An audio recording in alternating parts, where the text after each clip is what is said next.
You are listening to Rewritten Fates, a dark fantasy romance series. Book 1, The Condemned Duchess. Chapter 15, The Saintess Strikes. The palace did not relax after the council meeting. If anything, the air had grown sharper, colder.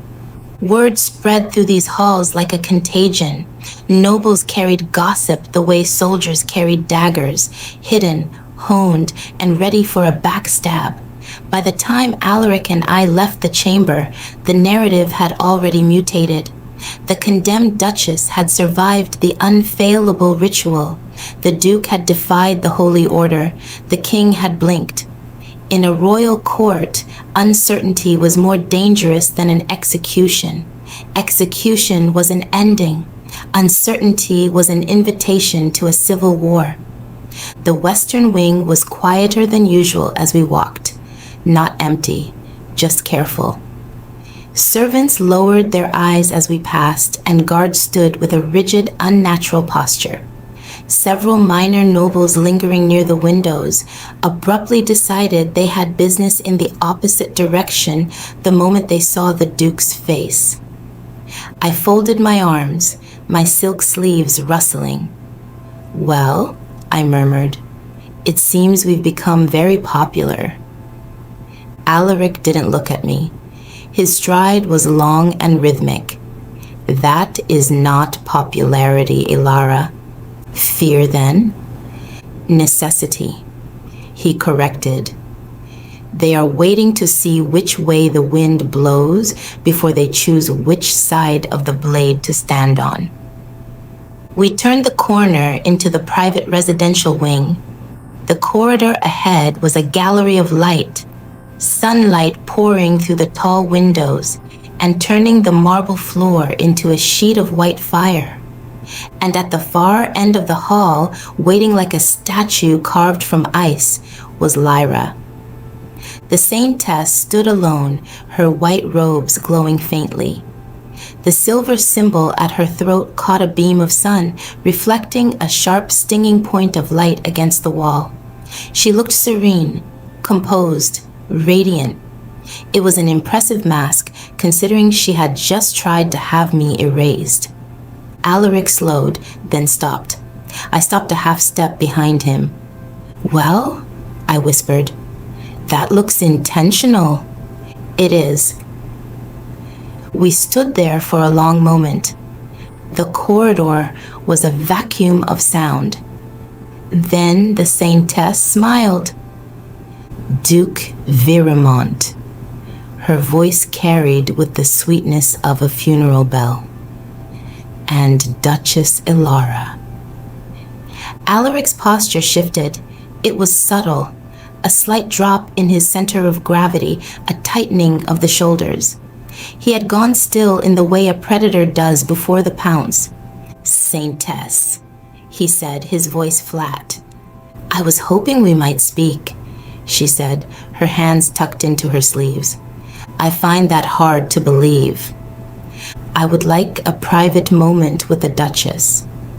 "No." The word was a wall of iron. No hesitation, no apology. Lyra's smile didn't fade, but it grew thinner. "You misunderstand, Your Grace. This concerns the Duchess's soul. It is a spiritual matter." "It concerns my wife," Alaric shot back, "which makes it a legal matter, and my matter." The Saintess took a slow, measured step forward. She moved with the confidence of someone who already knew how the conversation would end. "Duchess," she said softly, ignoring Alaric. "May I?" She lifted her hand. The gesture looked like a simple blessing, but the moment her palm turned upward, the air in the corridor changed. It was a sudden, sickening shift in pressure, the way the atmosphere tightens before a massive storm. My skin prickled. Magic was bleeding into the air. Alaric felt it too. His hand closed around my wrist instantly, pulling me back. "Stop!" "I have done nothing, Duke," she said innocently. "That," he growled, is the problem. The pressure increased. It felt like invisible fingers pressing against my lungs, searching for something hidden deep within my chest, probing, testing.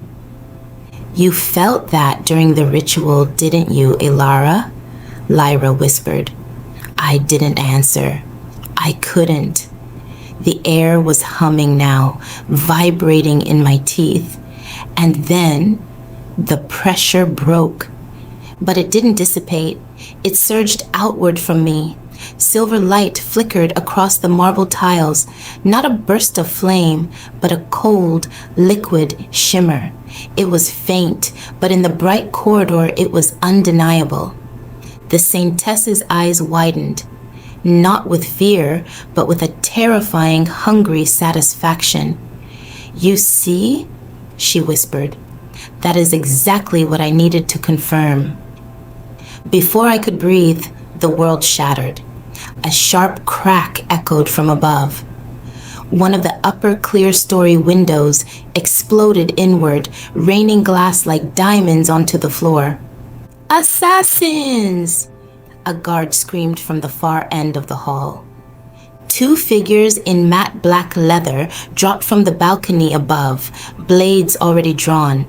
They moved with a terrifying, unnatural speed. Alaric was faster.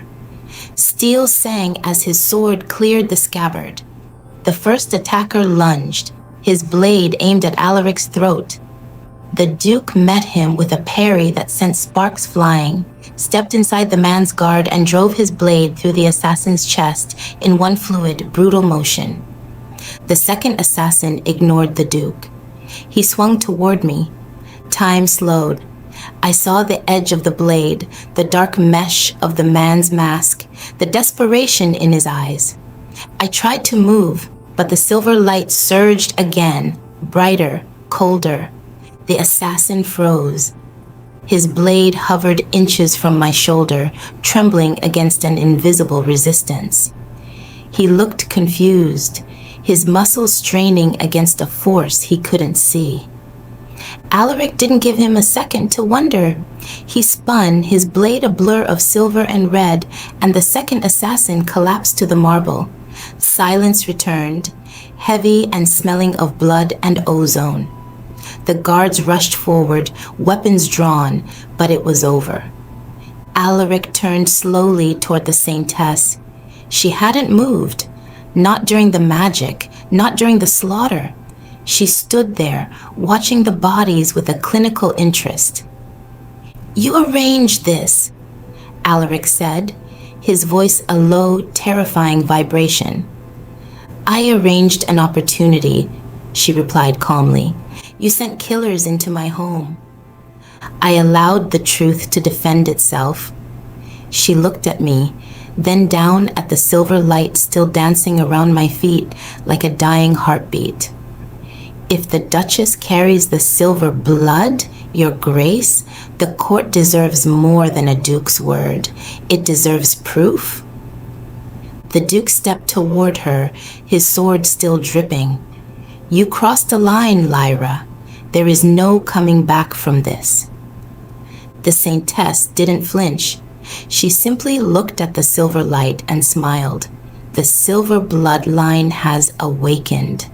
The ancient heresy is breathing again. She met my eyes, and for the first time, I saw the true depth of her fanaticism. And now, the whole kingdom will have to watch as I put it back in the grave. But in the royal court, nothing is ever truly over. Secrets move in the shadows, and every choice rewrites fate. Continue the story in the next episode of Rewritten Fates, and subscribe so you don't miss what happens next.